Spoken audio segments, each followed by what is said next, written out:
Bismillahirrahmanirrahim.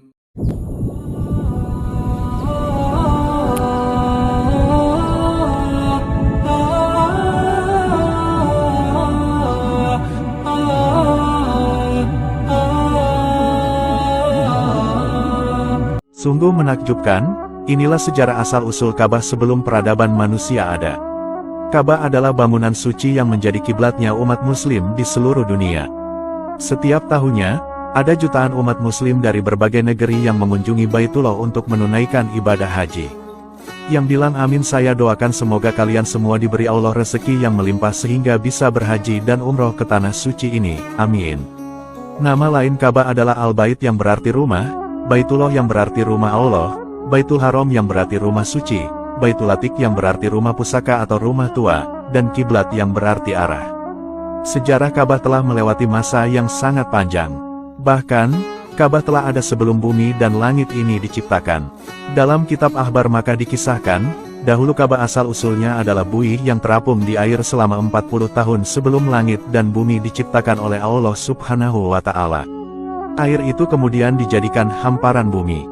Imam Mujahid radhiyallahu anhu berkata, sesungguhnya, Allah Subhanahu wa Ta'ala telah menjadikan tapak Ka'bah 2000 tahun sebelum diciptakannya bumi.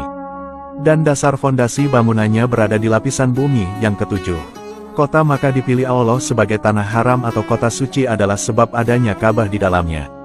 Ada dua alasan kenapa Baitullah itu disebut Ka'bah. Alasan yang pertama, yaitu sebab bangunan itu tinggi. Di dalam kamus bahasa, Ka'bah memiliki beberapa arti, salah satunya adalah ketinggian. Alasan yang kedua adalah sebab bentuk bangunan itu persegi empat. Orang-orang Arab dahulu menamai bangunan atau rumah yang berbentuk segi empat dengan nama Ka'bah atau Ka'bun. Lalu, Ka'bah itu berubah menjadi isim ngalam atau kata benda khusus untuk bangunan Baitullah. Begitulah asal penamaan Ka'bah. Ka'bah merupakan rumah ibadah yang dibangun pertama kali di muka bumi untuk manusia. Atas perintah Allah Subhanahu wa Ta'ala, konon Ka'bah dahulu dibangun oleh para malaikat 2000 tahun sebelum diturunkannya Nabi Adam ke bumi. Allah Subhanahu wa Ta'ala berfirman yang artinya, sesungguhnya, rumah ibadah pertama yang dibangun untuk manusia ialah Baitullah yang di Makkah, yang diberkahi, dan menjadi petunjuk bagi seluruh alam. Ayat ini juga menjadi bantahan untuk kaum Yahudi yang mengklaim bahwa Baitul Maqdis lebih utama dibanding Ka'bah. Bahkan dalam hadis riwayat Bukhari dan Muslim dijelaskan, bahwa pondasi atau dasarnya Ka'bah sudah dibuat oleh para malaikat sebelum diciptakannya Nabi Adam alaihissalam. Barulah 40 tahun kemudian, pondasi atau dasar Baitul Maqdis dibuat. Hal ini sebagaimana penjelasan Profesor Dr. Hamka dalam Tafsir Al-Azhar. Saat ini, posisi bangunan Ka'bah persis berada di tengah-tengah bangunan Masjidil Haram di kota suci Makkah. Dalam catatan sejarah Islam, histori pembangunan Ka'bah ternyata sudah melewati masa sebanyak 12 generasi. Pada generasi pertama, Ka'bah dibangun oleh para malaikat. Dalam kitab Akhbar Makkah, Al-Arzaki meriwayatkan dari Muhammad Al-Bakir bin Ali Zainal Abidin bin Al-Husain, ia mengatakan, bahwa saat Allah memberitahu malaikat tentang akan adanya khalifah atau pemimpin di bumi, maka malaikat bertanya dengan nada protes. Menurut malaikat, manusia hanya akan membuat kerusakan dan menumpahkan darah saja. Pertanyaan malaikat itu lantas Allah jawab, aku lebih mengetahui apa yang tidak kamu ketahui. Setelah itu, malaikat merasa bersalah karena sudah lancang bertanya seperti itu, mereka takut akan murka Allah. Lalu sebagai rasa penyesalannya, para malaikat lalu melakukan tawaf mengelilingi arsy dan memohon ampunan kepada Allah Subhanahu wa Ta'ala. Selanjutnya, di bawah arsy Allah menciptakan rumah yang disebut Baitul Ma'mur. Allah kemudian memerintahkan para malaikat bertawaf di rumah itu, dan tidak lagi tawaf di arsy. Allah Subhanahu wa Ta'ala kemudian memerintahkan para malaikat untuk membangun Baitullah di permukaan bumi, supaya nantinya makhluk bumi dapat melaksanakan tawaf sebagaimana halnya makhluk langit saat bertawaf di Baitul Ma'mur. Dari sinilah awal mulanya Baitullah berdiri di muka bumi. Hal ini jauh 2000 tahun sebelum Nabi Adam alaihissalam diturunkan ke bumi. Jadi, Baitullah itu mulanya bukan manusia yang pertama kali membangunnya. Dan, desain bangunannya pun tentu berbeda dengan bentuk Ka'bah sekarang. Pada generasi kedua, Ka'bah kemudian dibangun oleh Nabi Adam alaihissalam. Al-Arzaki meriwayatkan dari Ibnu Abbas radhiyallahu anhu, bahwa setelah diturunkannya Nabi Adam dari surga ke bumi, Nabi Adam mengeluh. "Ya Tuhan, mengapa diriku tak mendengar suara malaikat lagi?" Allah lantas menjawab dalam firman-Nya, "Ini semua akibat kesalahanmu wahai Adam." Setelah itu, Allah Subhanahu wa Ta'ala lantas memerintahkan Nabi Adam untuk membangun Ka'bah dan tawaf di sana, sebagaimana para malaikat yang tawaf mengelilingi arsy. Kemudian, Nabi Adam pergi menuju bangunan Ka'bah yang dulu dibangun para malaikat. Bumi kemudian dikecilkan oleh Allah sehingga tempo perjalanan Nabi Adam menjadi singkat. Tempat-tempat yang diinjak kaki Nabi Adam lantas Allah jadikan satu pemukiman dan wilayah yang subur. Ketika Nabi Adam sudah sampai di Makkah, malaikat Jibril datang dengan mengepakkan sayapnya pada tapak pembangunan Ka'bah. Para malaikat juga datang dengan membawakan batu-batuan kepada Nabi Adam sebagai bahan baku bangunan Ka'bah. Batu-batu yang dibawa malaikat itu diambil dari 5 buah gunung, yaitu Gunung Lubnan, Gunung Turzaita, Gunung Tursina, Gunung Judi, dan Gunung Hira. Ibnu Abbas radhiyallahu anhu berkata, Nabi Adam adalah manusia pertama yang meletakkan dasar pembangunan Al-Bait Ka'bah, dan beliau menunaikan sholat serta melakukan ibadah tawaf di sana. Pembangunan dan renovasi Ka'bah lalu berlanjut ke generasi ketiga di masa Nabi Syits bin Adam alaihissalam. Pembangunan keempat, lalu berlanjut di masa Nabi Ibrahim dan Ismail. Pembangunan kelima, lalu berlanjut di masa kaum Al-Amalikoh. Pembangunan keenam, lalu berlanjut di masa Jurhum. Pembangunan ketujuh, lalu terjadi di masa Kushoy bin Kilab. Pada generasi kedelapan, Ka'bah lalu dibangun dan direnovasi kembali di masa kaum Quraisy. Tepatnya 5 tahun sebelum Nabi Muhammad SAW diangkat menjadi Rasul. Dana untuk renovasi Ka'bah kala itu benar-benar dibersihkan dari harta haram dan riba. Mereka lantas merombak Ka'bah dengan meninggikan pintu utama Ka'bah, menutup pintu belakang, memasang atap, membuat saluran air atau mizab ke arah Hijr Ismail. Ka'bah juga ditinggikan yang mulanya 4,32 meter menjadi 8,64 meter. Dan istimewanya, kala itu Nabi Muhammad mendapat kehormatan untuk memasang Hajar Aswad. Kemudian, renovasi Ka'bah kembali berlanjut pada generasi ke-9 di era Abdullah bin Zubair pada tahun 65 Hijriah. Lalu berlanjut ke generasi ke-10 di era Al-Hajjaj bin Yusuf As-Saqafi pada tahun 74 Hijriah. Lalu berlanjut ke generasi ke-11 di era Sultan Murad Al-Utsmani pada tahun 1040 Hijriah. Sejak pembangunan Ka'bah oleh Sultan Murad, selanjutnya tidak ada perbaikan yang berarti selama sekitar 375 tahun lamanya. Renovasi Ka'bah kemudian dilakukan kembali pada generasi ke-12, yaitu pada era Raja Fahd bin Abdul Aziz pada tahun 1417 Hijriah. Dengan demikian, bangunan Ka'bah terakhir direnovasi pada tahun 1996 Masehi atau 1417 Hijriah. Kala itu Raja Fahd bin Abdul Aziz melakukan renovasi secara total. Hasil renovasi itu diantaranya menjadikan tinggi dinding Ka'bah menjadi 14 meter, lalu lebar dinding pada sisi multazam dan pintu Ka'bah menjadi 12,84 meter, lalu pada sisi Hijr Ismail lebarnya menjadi 11,28 meter, lalu antara rukun Syam ke rukun Yamani menjadi 12,11 meter, dan dari rukun Yamani ke arah rukun Hajar Aswad menjadi 11,52 meter. Nah, itulah sejarah asal-usul Ka'bah dan sejarah pembangunannya. Semoga kisah ini bermanfaat. Wallahu a'lamu bishawab. Bagaimanakah cara mudah agar kita dapat masuk ke dalam Ka'bah? Dan seperti apakah isi di dalam Ka'bah itu? Mari simak cara dan penjelasan lengkapnya. Perlu kalian ketahui, ternyata semua orang bisa masuk ke dalam Ka'bah dengan mudah. Kita bisa melaksanakan sholat dan berdoa di dalam Ka'bah. Merupakan suatu kebahagiaan bagi umat Islam apabila bisa sholat dan berdoa di dalam Ka'bah. Ka'bah merupakan kiblat umat Islam dan tempat yang mustajab untuk memanjatkan doa. Maka tidak heran apabila banyak orang yang berebutan ingin masuk ke dalam Ka'bah. Pada zaman dahulu, Ka'bah itu terbuka dan bisa dimasuki oleh semua orang. Siapa saja boleh masuk ke dalam Ka'bah. Namun, hal itu berbeda dengan zaman sekarang, di mana sekarang Ka'bah kondisinya menjadi tertutup dan dibatasi. Sekarang, tidak sembarangan orang bisa seenaknya keluar masuk dan beribadah di dalam Ka'bah. Hanya orang-orang tertentu saja yang bisa masuk ke dalam Ka'bah. Di antara orang-orang yang bisa masuk ke dalam Ka'bah adalah para tokoh penting agama, para pejabat tinggi negara, dan orang-orang yang mendapat izin khusus dari pengelola Masjidil Haram. Namun meskipun begitu, ternyata masih ada kesempatan bagi kita untuk bisa masuk ke dalam Ka'bah dengan mudah. Salah satunya adalah dengan memasuki Hijr Ismail. Perlu kalian ketahui, bahwa Hijr Ismail adalah sebuah bangunan seperti setengah lingkaran yang terletak di antara kedua sudut Ka'bah, yaitu di antara rukun Syami dan rukun Iraki. Bagian Hijr Ismail ditandai dengan bangunan pagar tembok setengah lingkaran yang berada di sebelah utara Ka'bah. Apabila ada seseorang yang melaksanakan sholat di dalam Hijr Ismail, maka sama saja ia sholat di dalam Ka'bah. Sejarahnya, dahulu bagian Hijr Ismail itu merupakan bagian dari Ka'bah. Jadi, sebenarnya dulu Ka'bah itu bentuknya bukanlah kotak seperti kubus, melainkan seperti persegi panjang yang bagian sisinya berbentuk menonjol seperti setengah lingkaran. Sejarahnya, dahulu ketika bangunan Ka'bah mengalami kerusakan, maka kaum Quraisy sebagai pengelola Ka'bah hendak membangunnya kembali. Mereka pun mengumpulkan iuran uang halal mereka untuk merenovasi Ka'bah. Dalam pembangunan Ka'bah kala itu tidak boleh ada yang menggunakan uang riba, menipu, dan uang haram lainnya. Setelah terkumpul, ternyata uang halal mereka tidak cukup untuk membangun semua bentuk Ka'bah. Akhirnya, mereka hanya bisa membangun sampai bentuk kotak atau kubus saja dan Hijr Ismail berada di luar bangunan kubus itu. Namun meskipun begitu, status Hijr Ismail itu masih tetap menjadi bagian dari Ka'bah. Hal ini sesuai dengan keterangan di dalam sebuah hadis. Dahulu, Siti Aisyah radhiyallahu anha pernah berkata, "Dulu aku ingin sekali masuk ke Baitullah dan sholat di dalamnya. Maka, Rasulullah Shallallahu Alaihi Wasallam menarik tanganku dan membawaku masuk ke dalam Hijr Ismail sambil berkata, 'Jika engkau ingin masuk ke dalam Ka'bah, maka sholatlah di sini di Hijr Ismail.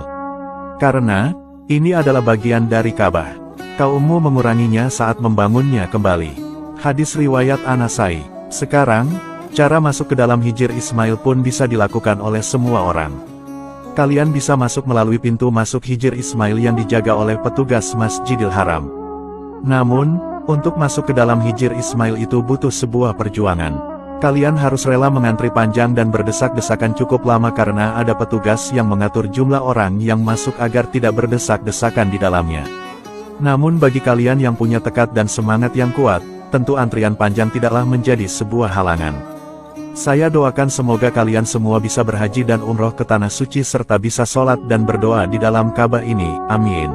Inilah para pemegang kunci Ka'bah dari zaman dulu hingga sekarang. Pada bangunan pintu Ka'bah, ternyata terdapat sebuah pengaman berupa kunci Ka'bah yang cukup besar. Namun, tidak sembarang orang bisa memegang kunci istimewa ini. Ka'bah itu memiliki kunci yang dipegang secara turun-temurun. Namun, tidak sembarang orang yang dapat memasuki Ka'bah karena perlu izin dari Raja Arab Saudi. Perlu kalian ketahui, bahwa pintu Ka'bah itu dibuka sebanyak 2 kali dalam setahun. Pertama, yakni saat awal bulan Sya'ban karena hendak dibersihkan. Kedua, pada awal bulan Zulhijjah untuk dibersihkan dan kemudian dipakaikan kiswah yang baru. Namun, kini proses penggantian kiswah dilakukan pada bulan Muharram. Lantas, siapakah sebenarnya yang ditugaskan untuk memegang dan menyimpan kunci Ka'bah?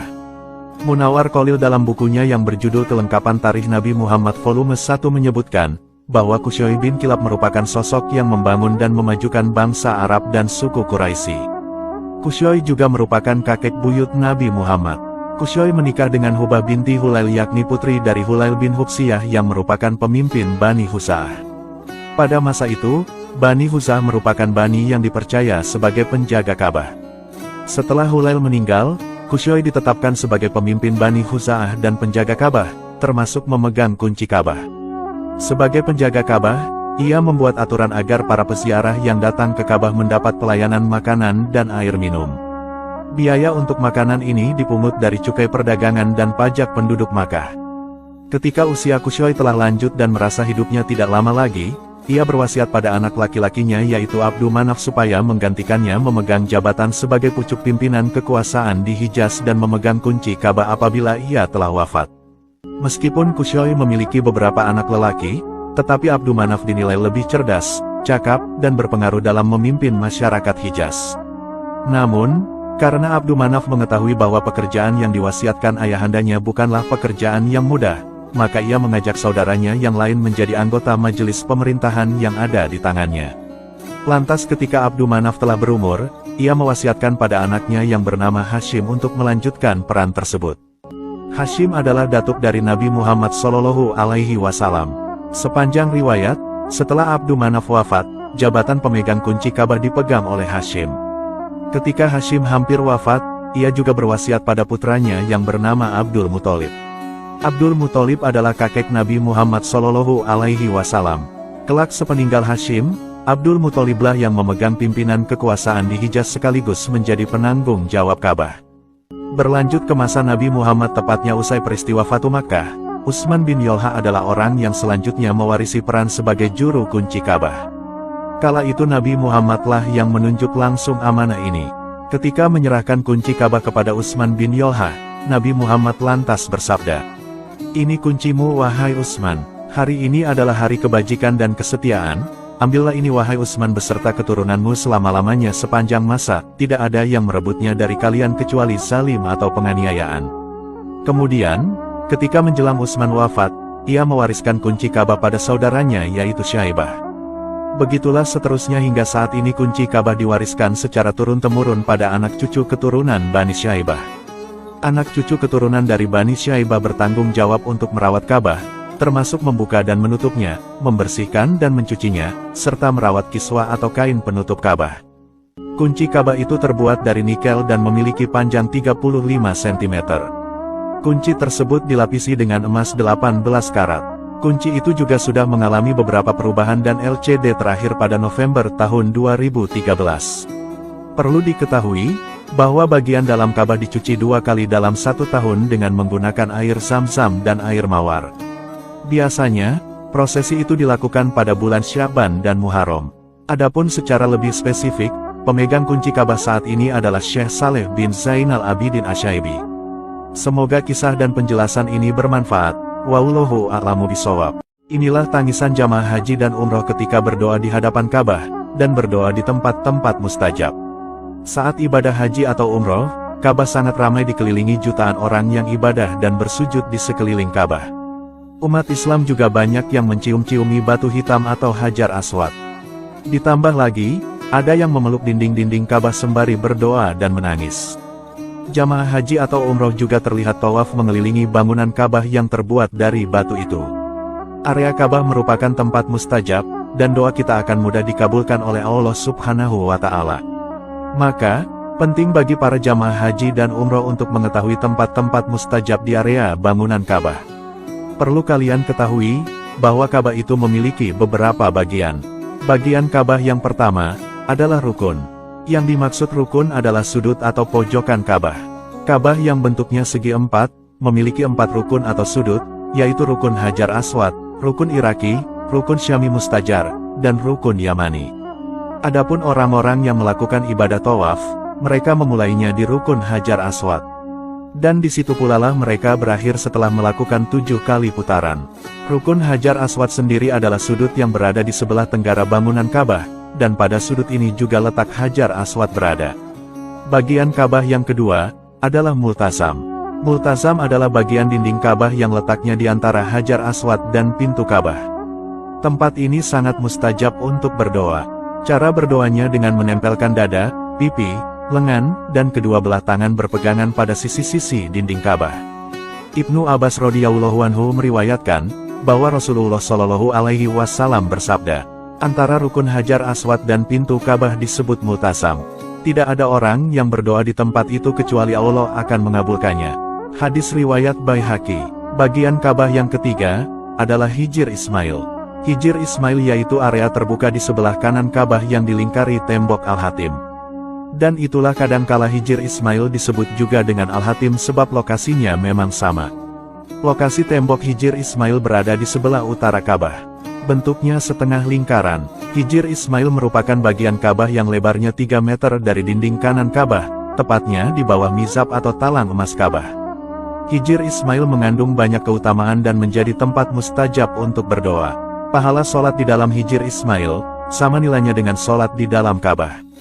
Bagian Ka'bah yang keempat, adalah pintu Ka'bah. Dahulu, Nabi Adam membuat 2 pintu pada Ka'bah yang menyentuh tanah. Pintu timur untuk masuk, dan pintu barat untuk keluar. Namun itu tidak ada daun pintunya alias hanya lubang pintu saja. Barulah pada masa Raja As-Satuba III, pintu Ka'bah dibuatkan daun pintu yang bisa dibuka tutup. Lalu pada masa kaum Quraisy, pintu barat Ka'bah ditutup, lalu pintu sebelah timur ditinggikan dari tanah. Lalu pada masa Raja Khalid bin Abdul Aziz As-Saud, pintu Ka'bah lantas dipoles dengan lapisan emas 280 kg. Bagian Ka'bah kelima adalah kunci Ka'bah. Menjaga Ka'bah atau khidmatul Ka'bah merupakan suatu pengabdian yang luar biasa. Pemegang kunci Ka'bah sudah diturun-temurunkan sejak Nabi Ismail hingga masa Nabi Muhammad. Sekarang, kunci Ka'bah dipegang oleh keturunan dari Bani Syaibah dan terus dijaga hingga hari kiamat. Selanjutnya, mari kita lihat isi di dalam Ka'bah. Di dalam Ka'bah, ternyata tidak ada apa-apa kecuali hanya sebuah lemari kotak putih, 3 tiang utama, dan berbagai hiasan gantung.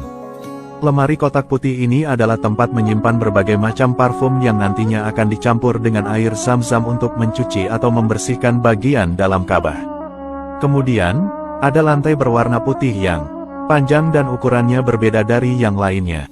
Inilah tempat di mana Rasulullah sholat ketika pertama kali masuk ke dalam Ka'bah. Sekarang, lantai berwarna putih ini menjadi tempat istimewa Raja Arab Saudi atau pemimpin negara-negara Islam ketika menjalankan sholat setiap kali masuk ke dalam Ka'bah. Kemudian, ada tulisan yang dipahat di bagian dalam dinding Ka'bah yang terletak tepat di depan tempat Rasulullah sholat tadi. Pahatan ini merupakan inti dari keyakinan umat Islam yang berbunyi, tiada Tuhan selain Allah, dan Nabi Muhammad adalah utusan Allah. Kemudian, di langit-langit dari Ka'bah ini sebagian besar terbuat dari kayu terbaik yang dilapisi dengan perak. Di sini kalian bisa melihat bagian bawah kain kiswah atau selimut Ka'bah yang berwarna hijau. Kalian juga bisa melihat banyak sekali hiasan berisi parfum yang tergantung di dalam Ka'bah. Semua ini adalah hadiah dari para khalifah dan raja-raja Islam sepanjang sejarah. Pintu di bagian dalam ini bukan akses utama untuk masuk ke dalam Ka'bah. Di balik pintu ini ada tangga menuju langit-langit Ka'bah. Bagian terakhir, di sini terlihat ada 3 tiang kayu utama yang menjadi penyangga Ka'bah. Tiang ini terbuat dari kayu pilihan dan dilapisi oleh emas. Itulah penjelasan singkat tentang isi Ka'bah yang sebenarnya. Semoga kita semua diberi rezeki melimpah oleh Allah Subhanahu wa Ta'ala sehingga kita bisa berkunjung ke Baitullah ini. Amin. Perjalanan jamaah haji Indonesia di zaman dulu memang sangat berat dan sangat menyedihkan. Dahulu sebelum Indonesia merdeka, melakukan sebuah perjalanan haji sangatlah berat dan melelahkan. Tidak hanya harus siap mengeluarkan biaya besar, tetapi juga harus siap menaruhkan raga dan nyawa di sepanjang perjalanan. Tidak hanya itu, para jamaah haji harus siap menghadapi berbagai ancaman aksi kriminalitas seperti penipuan, konflik, perkelahian, dan bahkan pembunuhan. Tidak sedikit para jamaah haji Indonesia yang berangkat dalam keadaan sehat, namun pulang hanya tinggal nama saja. Dahulu sebelum Indonesia dijajah, orang-orang pribumi masih bebas bepergian ke luar negeri seperti berlayar untuk berdagang ke India, Cina, maupun berhaji ke Arab Saudi. Transportasi yang digunakan dahulu masih menggunakan kapal layar, sehingga durasi waktu untuk melakukan perjalanan haji amatlah lama sekali. Jamaah haji harus mengarungi laut selama berbulan-bulan bahkan sampai 2 tahun karena mereka harus transit di wilayah Bombay, India, lalu di wilayah Aden, Yaman, dan setelah itu baru menuju ke Jeddah, Arab Saudi. Sungguh benar-benar berat perjalanan haji kala itu. Ketika bumi Indonesia dijajah oleh Belanda, keadaan lalu berubah. Pemerintah Hindia Belanda mulai mengeluarkan peraturan tentang aturan perjalanan haji. Mereka mulai ikut campur demi urusan politiknya dan cari keuntungan. Hal ini juga untuk membatasi gerak-gerik umat Islam. Karena, Belanda ya khawatir apabila orang-orang pribumi menjalin hubungan dengan pihak tertentu untuk menggulingkan kekuasaan pemerintah Hindia Belanda di Nusantara. Pasalnya, banyak bermunculan aksi pemberontakan seperti oleh Pangeran Diponegoro di Pulau Jawa.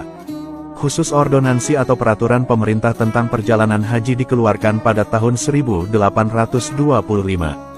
Isi aturan itu yaitu, bahwasanya orang Islam tidak diperbolehkan berhaji ke Makkah jika tidak memiliki pas jalan atau surat keterangan jalan. Pas jalan bisa didapat dengan membayar uang sebesar 110 gulden. Lalu pada tanggal 26 Maret tahun 1831, peraturan baru kembali dimunculkan. Bahwasanya, siapa saja bagi orang Islam yang bepergian haji ke Makkah tanpa surat pas jalan, maka setelah pulang haji dia akan didenda uang 2 kali lipat yaitu sebesar 220 gulden. Setelah berjalannya waktu, peraturan itu kemudian mengalami banyak perubahan. Di antaranya, calon haji harus meminta pas jalan yang bisa didapat lewat rekomendasi bupati. Di tahun 1867, pemerintah Hindia Belanda memerintahkan kepada para bupati untuk menyelenggarakan pendaftaran haji di daerahnya masing-masing. Meskipun begitu, umat Islam kala itu masih diberikan kebebasan untuk beribadah dan melakukan muamalah. Tetapi untuk urusan politik dan kenegaraan, umat Islam masih dilarang, karena dianggap nantinya jadi sumber ancaman. Ketika transportasi kapal laut bermesin sudah ada, umat Islam kini dapat mudah melakukan perjalanan ibadah haji lebih cepat melalui Singapura. Namun aksi kejahatan masih banyak terjadi, banyak calon haji yang ditipu oleh para syekh. Syekh di sini maksudnya bukanlah ulama melainkan agen atau calo tiket kapal dari perusahaan pelayaran milik Belanda dan Inggris. Terkadang, para calon haji banyak yang sampai kehabisan bekal dan ongkos haji karena ditipu. Akhirnya, tidak sedikit dari mereka yang menetap di Singapura dan dijuluki dengan gelar Haji Singapura. Di tahun 1920, kapal yang memberangkatkan jamaah haji langsung dari Indonesia ke Jeddah sudah tersedia. Waktu itu dilayani oleh maskapai pelayaran Belanda seperti Nederland, Rotterdam, dan Semerongbrouw dari Inggris yang tergabung dalam Kongsi 3. Namun layanan kala itu masih dirasa buruk. Pasalnya, jamaah haji hanya asal angkut saja bersama dengan barang-barang bawaannya. Jatah makanannya pun hanya berlauk ikan asin saja. Sebelum ke Jeddah, para jamaah haji dikarantina dan dilakukan pemeriksaan. Setelah pulang dari berhaji, para jamaah haji dikarantina lagi di Pulau Onrus dekat dengan Jakarta. Mereka mengalami pemeriksaan yang aneh dan kurang wajar, seperti ditelanjangi dan sebagainya. Atas pelayanan dan perlakuan buruk itu, para ulama Indonesia khususnya di Pulau Jawa mengeluarkan fatwa yaitu tidak wajib bagi kaum wanita pergi haji berhubung perlakuan kurang baik di jalanan. Namun bagi kaum lelaki masih diperbolehkan berhaji karena hal itu disikapi sebagai keadaan darurat. Kapal yang digunakan jamaah haji adalah kapal barang dengan rute Jakarta-Rotterdam lewat Swiss dan singgah di Jeddah. Kapal itu sesak penuh barang sehingga calon haji yang berada di kapal hanya mendapat ruang sempit dan terbatas. Ventilasi dan sanitasinya pun masih buruk. Para calon haji yang ingin mendapat kamar mereka harus membayar uang sewa. Kondisi yang buruk seperti ini, akhirnya banyak menimbulkan aksi pertengkaran, penipuan, pemerasan, dan pencurian antar penumpang. Perjalanan calon haji kala itu sangat terlantar dan berat. Martabat orang Islam yang hendak beribadah haji berasa dipandang rendah. Pihak maskapai dan kapten kapal tidak mempedulikan layanan mereka yang buruk itu. Orang-orang pribumi yang diangkut hanya dianggap seperti barang dan hewan saja. Dalam perjalanan yang sangat panjang selama 6 bulan, hal ini lantas membuat banyak jamaah haji yang mengalami sakit-sakitan, terkena penyakit, bahkan sampai meninggal dunia. Gugurlah para syuhada-syuhada haji Indonesia. Banyaknya jenazah di kapal dan masih jauhnya daratan, jika dibiarkan dikhawatirkan bisa menimbulkan penyakit. Maskapai kapal lantas mengambil kebijakan. Mau tidak mau jenazah itu harus dibuang dan dikuburkan di dasar laut. Namun sebelum dibuang ke laut, jenazah masih diperbolehkan untuk dimandikan, disolati, dan dikafani terlebih dahulu. Setelah itu, jenazah diterjunkan ke laut hingga melayang-layang di laut lalu tenggelam. Upacara pemakaman ini lantas disambut isak tangis kesedihan dari jamaah haji yang menyaksikan hal itu. Innalillahi wa inna ilaihi rajiun. Selain itu selama di Makkah, jamaah haji Indonesia harus beradaptasi dengan lingkungan dan suhu di sana. Bagi yang tidak kuat, maka banyak dari mereka yang meninggal dunia di tanah suci. Selain itu, jamaah haji harus siap berhadapan dengan oknum calo-calo nakal yang suka memeras uang dan menipu. Datang ke negeri orang harus bisa berhati-hati menjaga diri dan barang bawaan. Karena, kejahatan tidak memandang di mana, siapa, dan kapan. Jamaah haji yang masih polos, bodoh, dan masih awam kerap mengalami perlakuan buruk dari oknum tidak bertanggung jawab. Nah itulah perjalanan haji zaman dulu yang sangat berat, lama, melelahkan, dan butuh biaya yang super besar. Untuk biaya berangkat haji kala itu bisa sampai menjual 8 ekor sapi atau lebih. Kalau dikeruskan dengan harga sekarang mungkin sekitar 200-400 juta rupiah. Berbeda dengan zaman sekarang yang cuma 40 jutaan untuk haji reguler. Maka, marilah kita semua sesegera mungkin untuk menabung dan mendaftar haji. Karena, sekarang kuota terbatas dan masa tunggu yang sangat lama.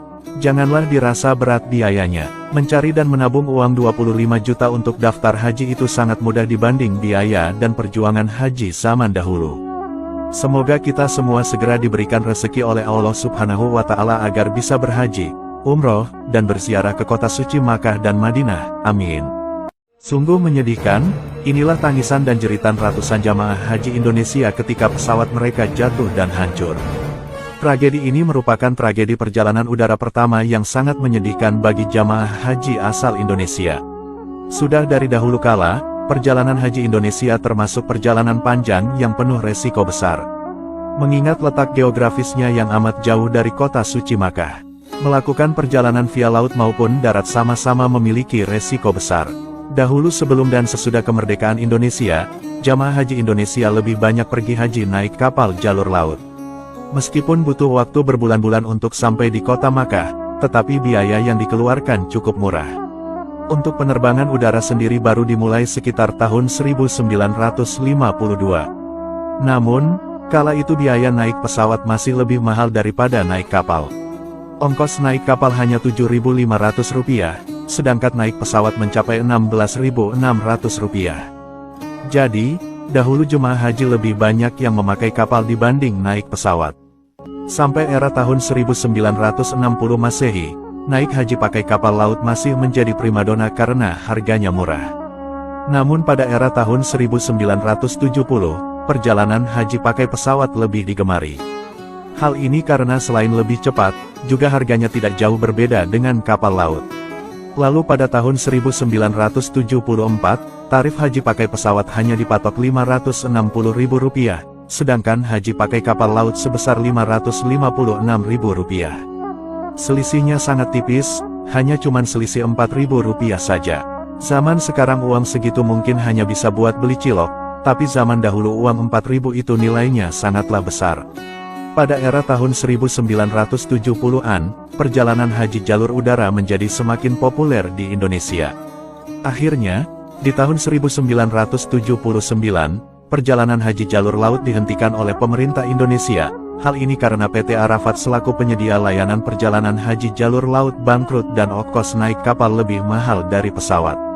Namun di saat kala itu naik haji pakai pesawat menjadi tren, insiden kecelakaan pesawat jemaah haji yang mengerikan justru terjadi kala itu.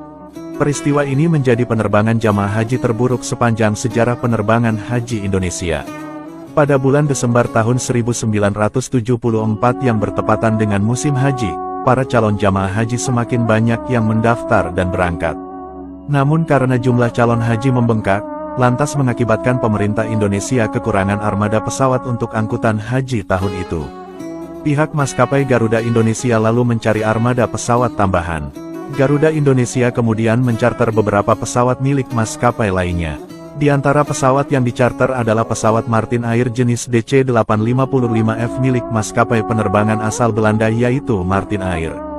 Pesawat Martin Air kala itu disewa Garuda Indonesia untuk mengangkut para jemaah haji dari Surabaya.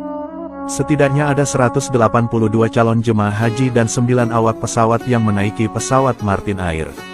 Mereka terdiri dari 111 calon haji asal Blitar, Jawa Timur, 16 calon haji asal Lamongan, Jawa Timur, 1 calon haji dari Surabaya, 2 calon haji asal Kabupaten Surabaya, 49 calon haji asal Sulawesi Selatan, 3 calon jemaah haji asal Kalimantan Timur, 2 awak pesawat dari mahasiswa, dan 7 awak pesawat dari warga Belanda.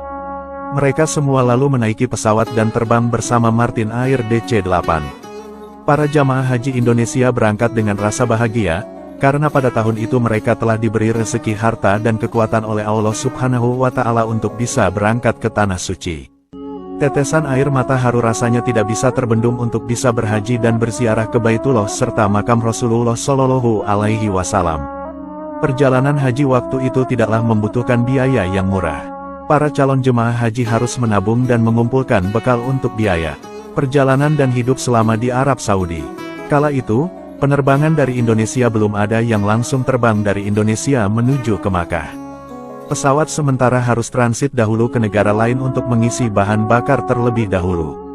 Pesawat Martin Air DC-8 buatan McDonnell Douglas tahun 1966 itu lantas terbang menuju ke Bandara Naik Colombo, Sri Lanka untuk mengisi bahan bakar pesawat. Selain itu, hal wajib yang harus dilakukan sang pilot adalah selalu berkomunikasi dengan petugas menara ATC agar perjalanan pesawat dapat terkendali dengan baik. karena apabila ada kesalahan sedikit saja, maka dapat berakhir dengan fatal. Sekitar 15 menit sebelum mendarat di Sri Lanka, sang pilot mengabarkan kepada petugas menara ATC bahwa jarak pesawat dan lapangan terbang yaitu 40 mil atau 40 miles. Namun petugas menara salah tangkap hingga mendengarnya yaitu 14 mil atau 14 miles. Petugas menara mengira bahwa pesawat telah mendekati lapangan bandara. Karena salah pendengaran, petugas ATC kemudian memberi instruksi kepada sang pilot untuk segera melakukan pendaratan di Bandara Naik International Airport Colombo, Sri Lanka. Tepat pada tanggal 4 Desember tahun 1974, atas instruksi dari petugas ATC itu, pilot Martin Air kemudian mengurangi ketinggian pesawat. Namun betapa terkejutnya ketika sang pilot melihat tebing bukit tinggi di depan matanya. Ternyata, instruksi petugas ATC itu salah. Sang pilot kemudian berusaha untuk menaikkan kembali ketinggian pesawat. Namun sayang, tiba-tiba DUARRR. Pesawat Martin Air akhirnya menabrak puncak bukit setelah gagal menghindari perbukitan Sri Lanka itu. Pesawat Martin Air meledak dengan kerasnya setelah menabrak puncak bukit Saptakanya atau Gunung Tujuh Perawan yang belum pernah dijamah manusia sebelumnya. Badan pesawat seketika hancur berkeping-keping, tak terkecuali para penumpangnya. Tubuh para calon haji Indonesia terpental dan hancur berterbangan. Semua tubuh penumpang yang berjumlah 191 seluruhnya hangus ikut terbakar dan terpisah-pisah. Tidak ada bagian tubuh yang utuh, semua hancur terpental-pental kecuali hanya ada satu tubuh jenazah pramugari Belanda yang masih lumayan utuh. Pesawat Martin Air terjatuh kurang lebih 70,8 km dari bandara. Setelah peristiwa itu, investigasi mulai dilakukan oleh para petugas. Serpihan tubuh para korban pesawat naas itu kemudian dicari dan dikumpulkan untuk kemudian dimakamkan. Sulit sekali untuk mencari seluruh serpihan bagian tubuh korban yang sudah terpental-pental tak karuan. Selanjutnya, bagian tubuh para korban dimakamkan di Maskelia, Sri Lanka, yaitu daerah tidak jauh sekitar 400 meter dari lokasi kecelakaan. Hal ini dilakukan karena tidak memungkinkan potongan-potongan jenazah korban untuk dibawa pulang ke Indonesia. Pemerintah kemudian mendirikan monumen di lokasi pemakaman itu untuk mengenang para korban Martin Air. Sementara itu, ada beberapa potongan jenazah korban yang diterbangkan pulang ke Indonesia untuk kemudian dimakamkan di lingkungan Masjid Ampel, Surabaya, Jawa Timur. Serpihan jenazah itu dimakamkan dalam pemakaman massal karena tidak memungkinkan untuk diketahui identitasnya. Peristiwa meledaknya pesawat Martin Air ini menjadi tragedi kecelakaan besar pada masa itu. Selain itu, insiden ini menjadi luka mendalam untuk para keluarga korban yang ditinggalkan. Tetesan air mata tak bisa terbendung ketika melihat nasib keluarga dan sanak kerabat yang wafat dalam insiden tragis itu. Mungkin itulah takdir Allah untuk para syuhada haji Indonesia. Innalillahi wa inna ilaihi raji'un. Semoga para korban diterima seluruh amal ibadahnya dan diampuni semua dosa-dosanya. Amin. Wallahu a'lamu bishawab.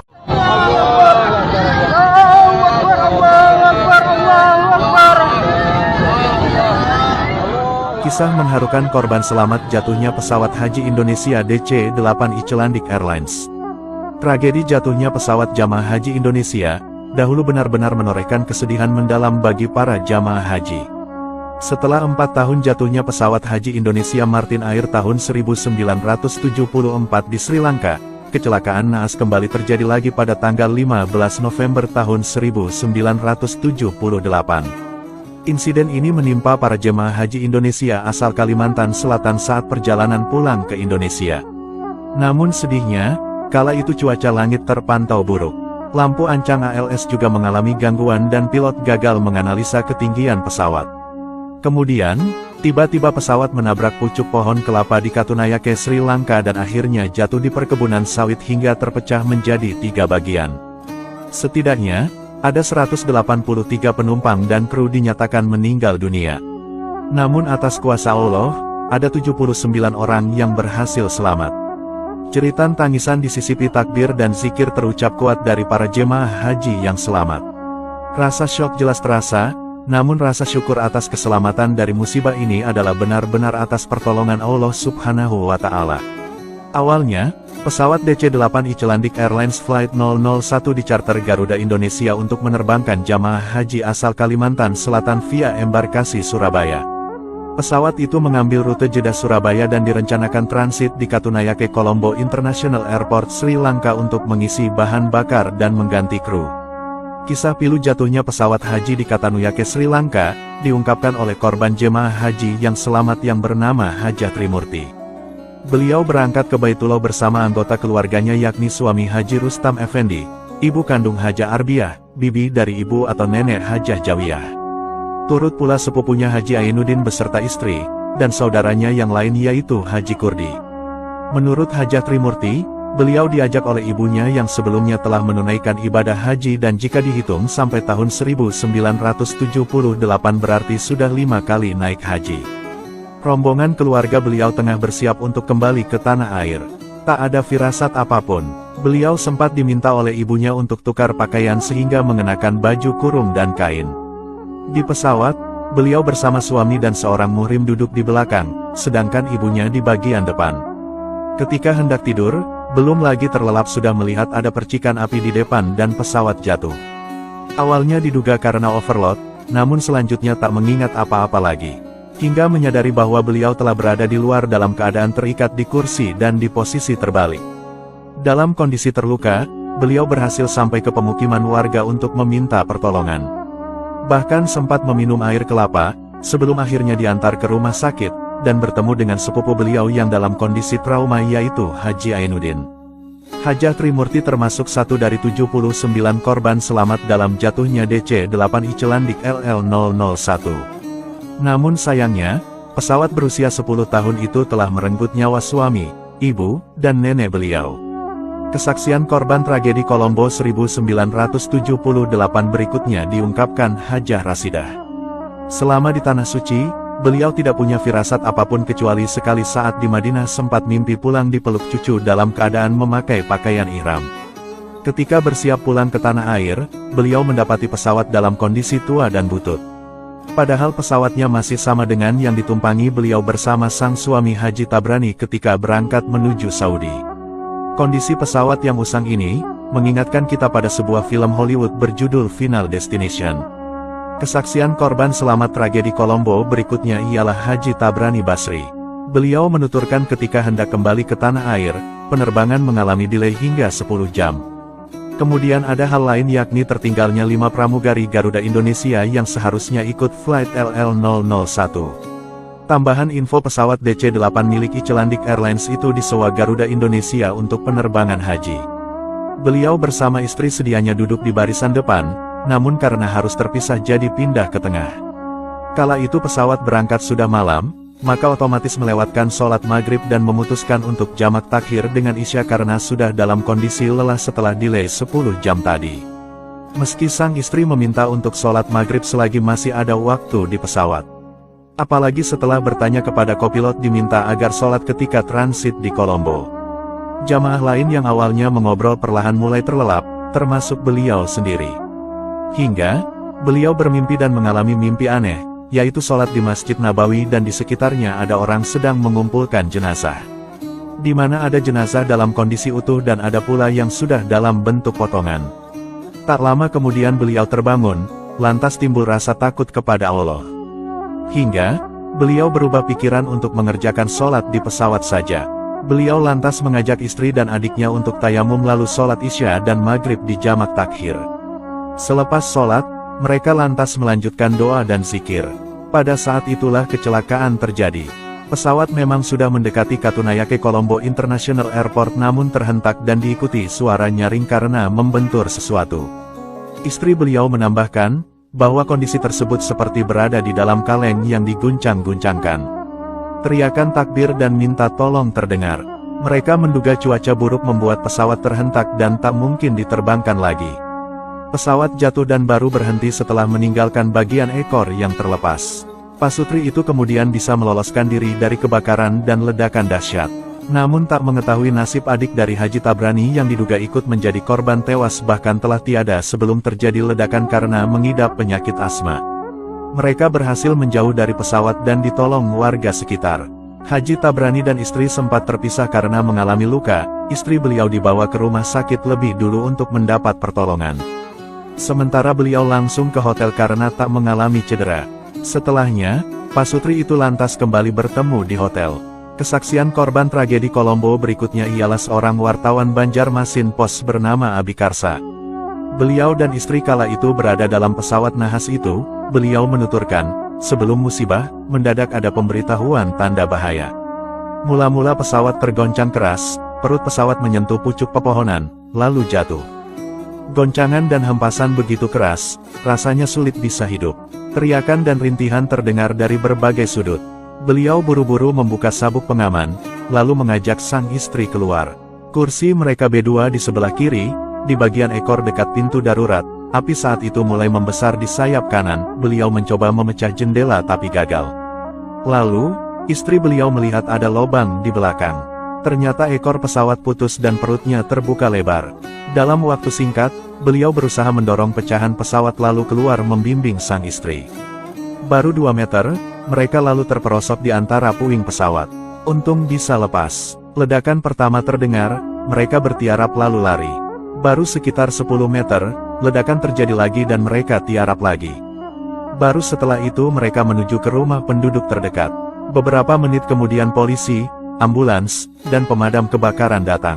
Dengan bahasa Inggris, petugas minta kepada orang-orang Sri Lanka agar para korban segera dibawa ke rumah sakit. Kala itu terlihat juga ada asap hitam. Kira-kira 10 orang yang mengeluarkan lendir hitam dari hidung karena terisap asap itu. Ketika terdengar ledakan pertama, semua berteriak Allahu Akbar. Kemudian berlarian keluar dan terdengar ledakan kedua. Bersyukurnya, orang-orang Sri Lanka ternyata baik-baik. Mereka membawakan makanan kepada para korban. Semoga para korban diberikan kesabaran dan mendapatkan haji yang mabrur. Dan, semoga para korban yang wafat menjadi golongan orang-orang syahid dan ahli surga. Amin. Wallahu a'lamu bishawab. Wanita ini tiba-tiba menjadi gila saat naik haji. Dahulu, pernah ada seorang wanita jemaah haji Indonesia yang tiba-tiba menjadi gila saat ibadah haji di Mekah. Kejadian ini dialami oleh seorang wanita jemaah haji Indonesia asal Sumatera Barat. Wanita ini menjadi gila bukan karena penyakit, depresi, atau hal lainnya.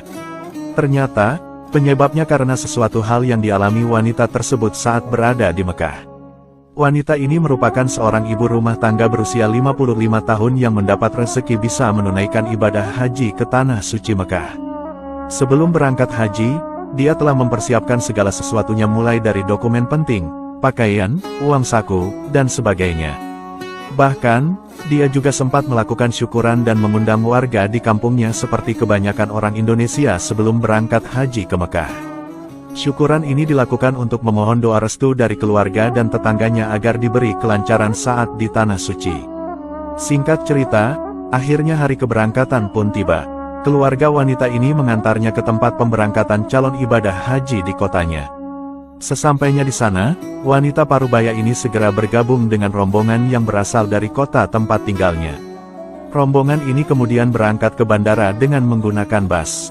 Setibanya di bandara, mereka pun bergegas naik pesawat. Disinilah kejadian aneh pertama kali mulai dialami wanita tersebut. Saat hendak naik pesawat, tiba-tiba saja wanita itu tidak mau naik pesawat tanpa alasan yang jelas.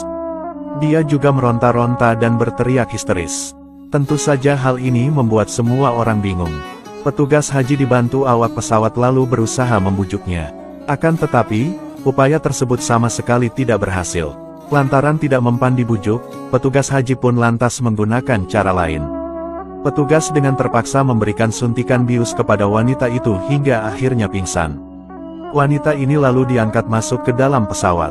Setelah beberapa jam, wanita itu lalu sadar kembali. Namun syukurnya, ia tidak lagi meronta dan berteriak histeris.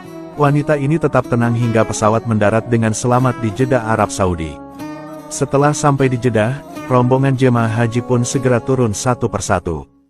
Setelah semua orang turun, ternyata wanita ini masih bertahan di dalam pesawat. Lagi-lagi tanpa alasan yang jelas, dia menolak untuk turun dari pesawat. Akibatnya, petugas haji dibuat repot karena ulahnya.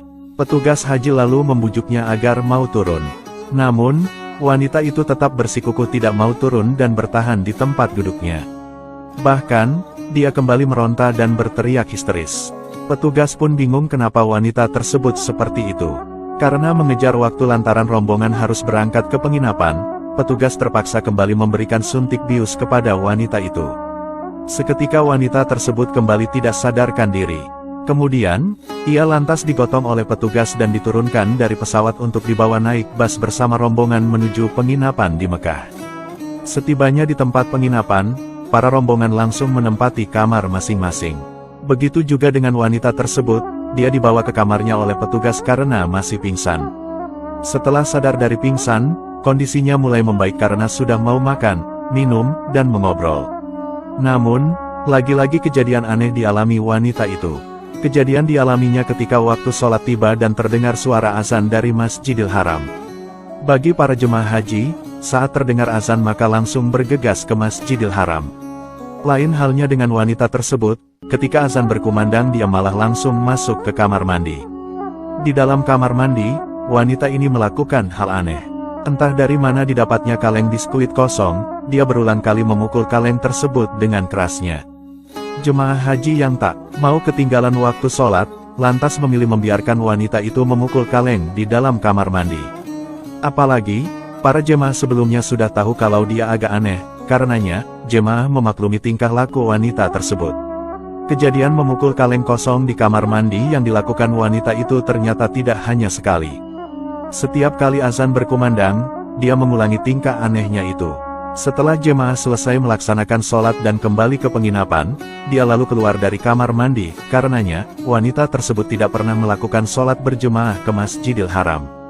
Selain itu, dia juga tidak melakukan wukuf, melontar jumroh, dan rangkaian ibadah haji lainnya, hingga waktu ibadah haji selesai. Ketika semua rangkaian ibadah haji telah selesai, para jemaah asal Indonesia lantas segera bersiap-siap pulang ke tanah air. Begitu juga wanita itu. Para jemaah dan wanita ini lalu naik bus yang telah menunggu untuk menuju bandara di Jeddah. Akan tetapi, kejadian aneh lagi-lagi terjadi pada wanita itu. Dia tidak mau naik pesawat. Karena petugas sudah pengalaman dengan kejadian sebelumnya, tanpa perlu dibujuk, petugas lantas menyuntikkan cairan bius kembali ke wanita tersebut. Pesawat pun lantas bisa terbang ke Indonesia dengan membawa pulang para jemaah haji dengan selamat hingga akhirnya sampai di rumah masing-masing. Sesampai di kampung halaman, wanita itu masih seperti orang kebingungan. Terlebih, dia tidak mau bersosialisasi dengan masyarakat. Lantas, apa sebenarnya penyebab wanita itu menjadi gila saat ibadah haji di Mekah? Penyebabnya, ternyata karena biaya yang digunakan untuk ibadah haji itu merupakan hasil dari uang haram. Uang itu disebut-sebut didapat dari hasil penjualan tanah milik bersama, tetapi anehnya uangnya diambil sendiri oleh wanita itu untuk biaya naik haji. Naudzubillah min zalik.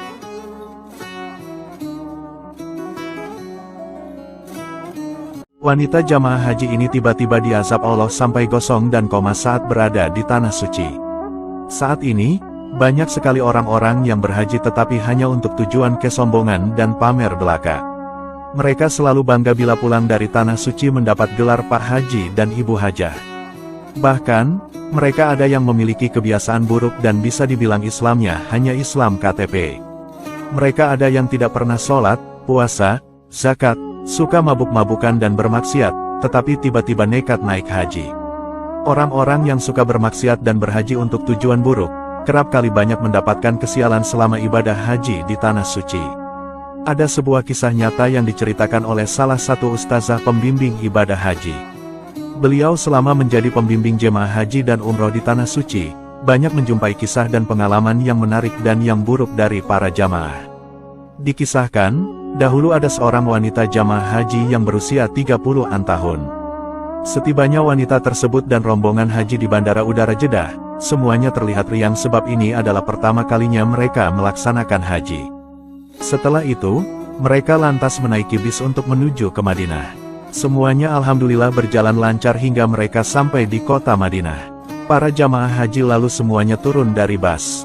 Namun, tiba-tiba ada satu jamaah haji wanita berusia 30-an tahun yang tiba-tiba jatuh tidak sadarkan diri setelah menginjak tanah kota Madinah. Tidak tahu apa sebabnya wanita itu bisa pingsan dan tepar. Suasana yang tadinya tenang, serta-merta lalu bertukar menjadi cemas dan semua jemaah terlihat panik atas kejadian ini. Badan wanita itu panas dan menggigil. Ustazah pembimbing haji lantas membawa wanita itu ke rumah sakit Madinah untuk mendapatkan perawatan medis. Sesampainya di rumah sakit Madinah, wanita itu masih belum sadarkan diri. Berbagai usaha dilakukan oleh dokter untuk memulihkannya, namun semuanya gagal. Ustazah pembimbing haji terus memantau kesehatan wanita itu sembari melayani bimbingan jemaah haji lainnya di Madinah. Namun, pihak rumah sakit mengabari bahwa kondisi wanita yang pingsan itu masih belum sadar. Selepas 2 hari, wanita itu masih juga tidak sadarkan diri. Ustazah pembimbing haji lantas makin cemas karena hal itu adalah pengalaman pertama berhadapan dengan situasi seperti itu. Semua usaha untuk memulihkannya wanita itu selalu gagal. Maka, wanita itu lantas dirujuk ke rumah sakit Abdul Aziz Jeddah untuk mendapatkan perawatan lebih lanjut, sebab rumah sakit di Jeddah lebih lengkap peralatannya dibandingkan rumah sakit Madinah. Namun, usaha untuk memulihkannya masih tidak berhasil. Ustazah pembimbing haji tidak mungkin hanya mengurusi 1 orang saja. Beliau tetap harus membimbing perjalanan jamaah haji selama di Tanah Suci. Beliau lantas meninggalkan wanita itu sembari menunggu hasil dan kabar terbaru dari pihak rumah sakit. Namun sayangnya, sampai selesainya rangkaian ibadah haji, wanita itu dikabarkan masih dalam kondisi koma. Ustazah pembimbing haji lantas mendampingi wanita itu di rumah sakit sampai dia sadar kembali. Dan, setelah 2 hari menunggu, akhirnya wanita itu membuka matanya. Dari sudut matanya yang terbuka sedikit itu, dia memandang ke arah ustazah dan terus memeluknya dengan erat sambil menangis terisak-isak. Ustazah lalu bertanya, "Kenapa kamu menangis?" Wanita itu menjawab, "Ustazah, saya taubat ustazah. Saya menyesal, saya takkan berbuat lagi hal-hal yang tidak baik. Saya bertaubat, betul-betul bertaubat." Ustazah bertanya, "Kenapa kamu tiba-tiba ingin bertaubat?" Wanita itu terus menangis terisak-isak tanpa menjawab pertanyaan ustazah itu. Tidak lama kemudian, dia bersuara dan menceritakan kisah yang selama ini dia alami. Wanita itu lalu berkata, "Ustazah, saya ini sudah berumah tangga, menikah dengan lelaki orang kulit putih. Tapi saya salah. Saya ini cuma Islam pada nama dan keturunan saja. Saya tak pernah mengerjakan ibadah. Saya tidak sholat, tidak puasa, semua amalan ibadah saya dan suami tidak pernah saya kerjakan, dan rumah saya penuh dengan botol minuman. Ustazah, Allah itu maha besar, maha agung, maha kaya. Semasa koma, saya telah diazab dengan siksaan yang benar-benar pedih atas segala kesalahan yang telah saya buat selama ini. Selama koma itu saya telah ditunjukkan oleh Allah tentang balasan yang Allah beri kepada saya. Balasan azab ustazah, bukan balasan surga. Saya rasa seperti diazab di neraka. Saya ini seumur hidup tak pernah pakai jilbab. Sebagai balasan, rambut saya ditarik dengan bara api. Sakitnya tidak bisa saya ceritakan dengan kata-kata. Menjerit-jeritlah saya minta ampun dan minta maaf kepada Allah. Bukan itu saja, buah dada saya pun diikat dan dijepit dengan penjepit yang dibuat daripada bara api. Kemudian ditarik ke sana-sini sampai putus dan jatuh ke dalam api neraka. Buah dada saya hancur terbakar. Panasnya bukan main. Saya menjerit, menangis kesakitan. Saya masukkan tangan ke dalam api itu dan saya ambil buah dada itu kembali. Mendengar kisah itu, sang ustazah lantas terkaget dan terheran-heran. Tanpa mempedulikan pasien lain, ustazah pun memperhatikan wanita itu terus bercerita. Menurutnya lagi, setiap hari dia disiksa tanpa henti selama 24 jam dalam sehari. Dia tidak diberi waktu untuk beristirahat atau dilepaskan dari hukuman. Sepanjang masa koma itu, dilaluinya dengan azab yang amat pedih. Dengan suara terbata-bata dan berlinang air mata, wanita itu lantas meneruskan ceritanya. "Hari ke hari saya disiksa.